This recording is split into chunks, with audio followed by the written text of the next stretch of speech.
Secretary of State John Kerry delivered his own farewell remarks today. Over his 4 years at State, Kerry has traveled more than 1 million miles and visited more than 91 countries. Yet he also acknowledged today that one particular episode in which he figured centrally wound up hurting American prestige in a critical region.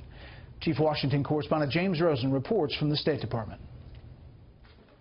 In his final news conference at the State Department, Secretary of State John Kerry admitted that President Obama's failure to enforce his own red line against Syrian dictator Bashar al-Assad back in 2013 resulted in damage to America's standing and credibility with allies across the Middle East. I will acknowledge to you, absolutely, I heard it all over the place. The perception hurt. Yes, the perception hurt. Yet Kerry rejected the idea that Syria would be better off today if President Obama had launched airstrikes against the regime in Damascus, as promised, in retaliation for Assad's use of chemical weapons, the very red line Mr. Obama drew. Instead, the U.S. and Russia hastily hatched a plan to evacuate Syria's declared stockpile of chemical weapons. Since then, close to 200,000 lives have been lost, and ISIS declared its caliphate in Raqqa. But Kerry claimed that Mr. Obama never withdrew his threat of force, and the outcome achieved at the time was preferable. We actually got a far better result of getting all of the weapons of mass destruction out of Syria without dropping a bomb.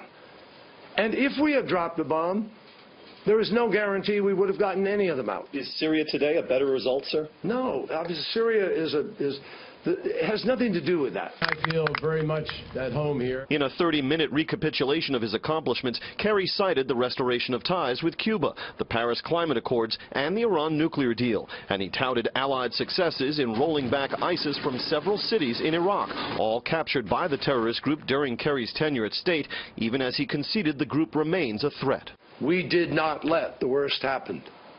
We turned it around. Kerry also defended his department's decision to allow the passage of that UN Security Council measure that sharply criticized Israeli settlement activity. Kerry himself worked hard on the Israeli-Palestinian issue, obviously without success, but he thanked President Obama for giving him, quote, a long leash to try. Brett. James Rosen at the State Department. James, thank you.